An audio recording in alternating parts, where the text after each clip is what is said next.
pendapat, ya, bagaimana pendapat dari para hadirin, dari para pembicara nanti di dalam memahami sejarah dan proses kelangsungan kita ke depan. Kenapa?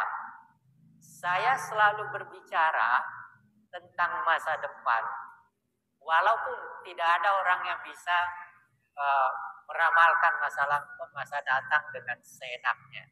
Tetapi sumber daripada usaha untuk memahami masa depan itu adalah masa lampau dan bagaimana masa kini, generasi kini menggunakan masa lampau itu untuk melihat dan merancang masa depan. Itu sebabnya mengapa saya mau datang untuk ngobrol bersama Anda. Karena apa?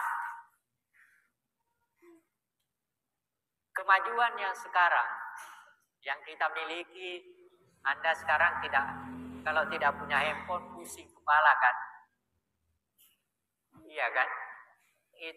Itu baru satu faktor, belum faktor yang lain. Nah, saya ingin mengatakan kepada Anda, khusus kepada umat Islam, generasi mudanya, ada satu hal yang saya ingin sampaikan kepada Anda. Tolong kuasai ilmu. Ilmu apapun yang Anda miliki. Kita itu, Pak, pendidikan kita, coba bayangkan. Pendidikan kita ini adalah paling rendah di antara 100 sekian negara. Kita cuma berada di antara dalam pengertian mutu sekitar 80-90. Coba rendahnya. Tadi malam ada pembicara di TV yang mengatakan begini. IQ bangsa Indonesia itu di Asia Tenggara yang paling rendah, nomor 2. Ini bukan, saya mengungkap ini bukan untuk merendahkan diri kita. Saya ingin membangun kesadaran kepada kita semua, kesadaran baru bahwa tantangan yang kita hadapi ke depan tidak akan pernah bisa kita selesaikan kalau hal-hal kecil kita selalu bertentangan. Kita selalu bertengkar hanya karena persoalan kecil. Saya tidak tahu, walaupun memang saya sendiri sedih ketika terjadi, terus terang di kampung saya istilah Habib itu nggak ada. Orang Bugis tidak mengenal Habib.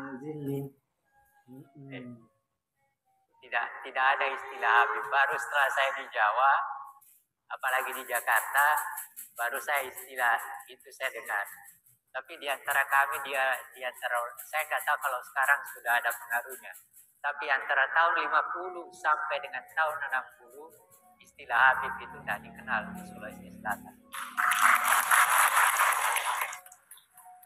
Itu fakta. Tetapi orang keluarga Pak siapa? Ayahnya Pak Shihab, ya, Pak Quraish Shihab, itu orang yang saya sangat hormati. Itu adalah memang keluarga yang sangat dihormati di Sulawesi Selatan. Tetapi bukan oleh karena kearabannya, tetapi oleh karena keilmuannya.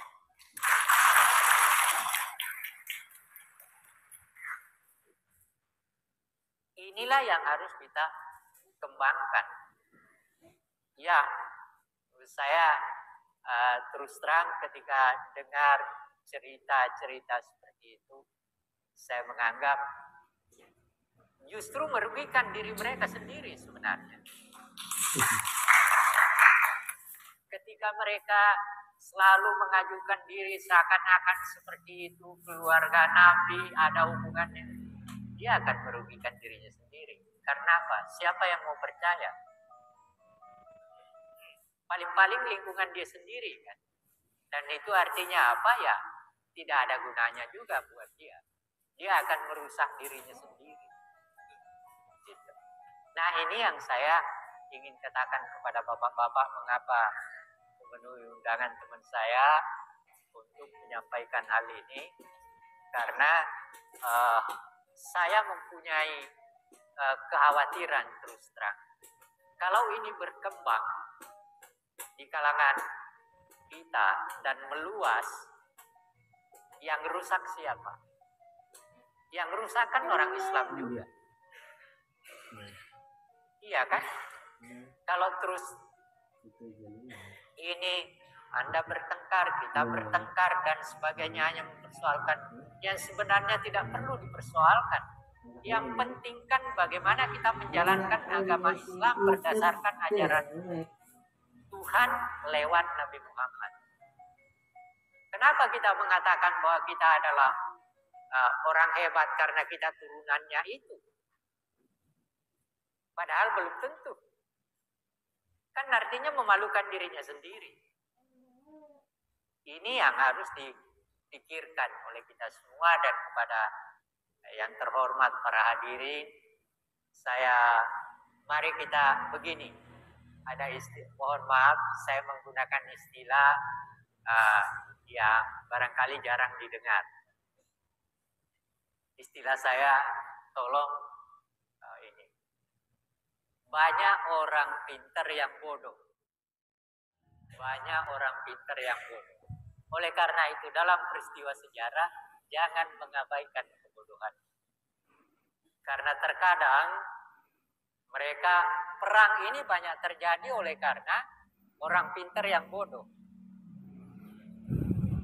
Dan saya khawatir kalau kita terus lanjutkan ini, yang akan berkembang adalah nanti akan terjadi pertengkaran di antara orang pintar yang bodoh itu. Dan itu akan merugikan kita. Akan merugikan bangsa ini. Nah, inilah catatan singkat yang ingin saya sampaikan kepada para hadirin, kepada ketua teman saya, dan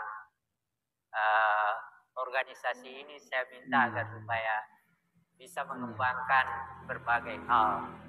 Sebagai salah satu contoh, saya ingin penutup begini. Selama kita memperjuangkan kemerdekaan, memang hanya selalu terdapat dua kekuatan yang bahkan sampai sekarang sering terjadi persaingan, yaitu kekuatan nasionalis sekuler dan kekuatan nasionalis Islami. Sejak zaman pergerakan itu dan sampai sekarang. Tetapi yang hebat apa?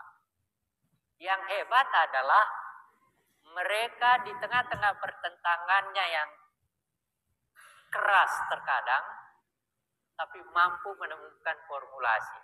Saya ambilkan sebagai satu contoh. Bung Karno dan Bung Hatta sejak tahun 33, tahun 30-an itu tidak pernah bersatu. Pikirannya selalu beda. Bahkan Bung Hatta pernah menulis kritik kepada kelompoknya Bung Karno, mengatakan begini.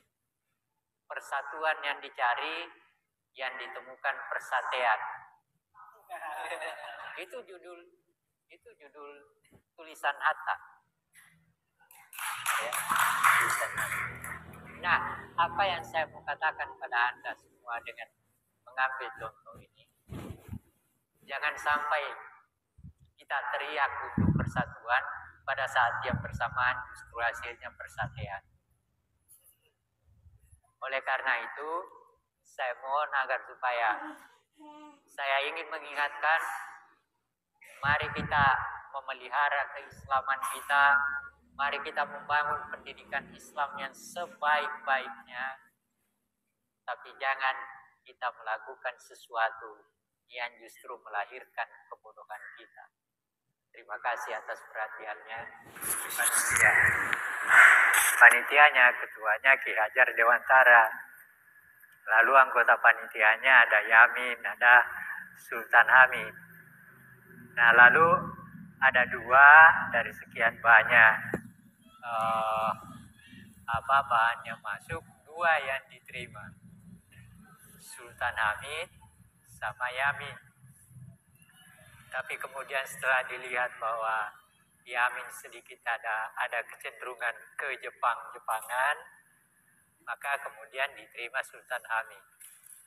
Tetapi ada tetapinya. Diterima, tetapi begitu Bung Karno melihat, maka dia melihat berbagai hal yang kurang tepat. Maka dia panggil seorang seniman namanya Dullah. Lalu dia katakan, Dullah, perbaiki itu. Maka diperbaiki. Jadi yang kita lihat sekarang itu bukan asli dari Sultan Hamid, tetapi itu adalah perbaikan dari kehendak Presiden Soekarno yang ditugaskan kepada seorang seniman yang bernama Dullah. Faktanya seperti itu. Yang pertama.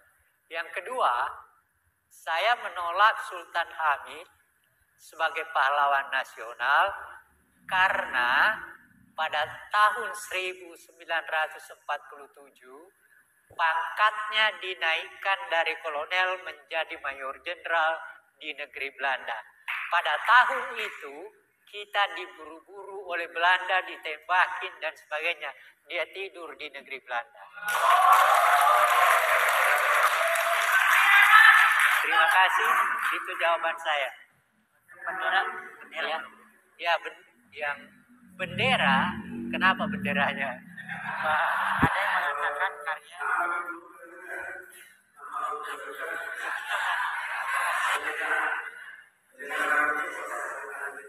nggak benar. Jadi jangan begini.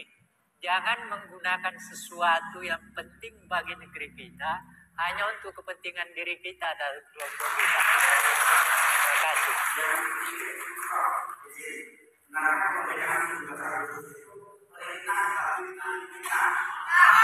harinya ditentukan oleh hari tanggal 17. Nggak ada itu. Itu justru antara tanggal 15 sampai tanggal 16 terjadi persoalan di antara pemimpin kita.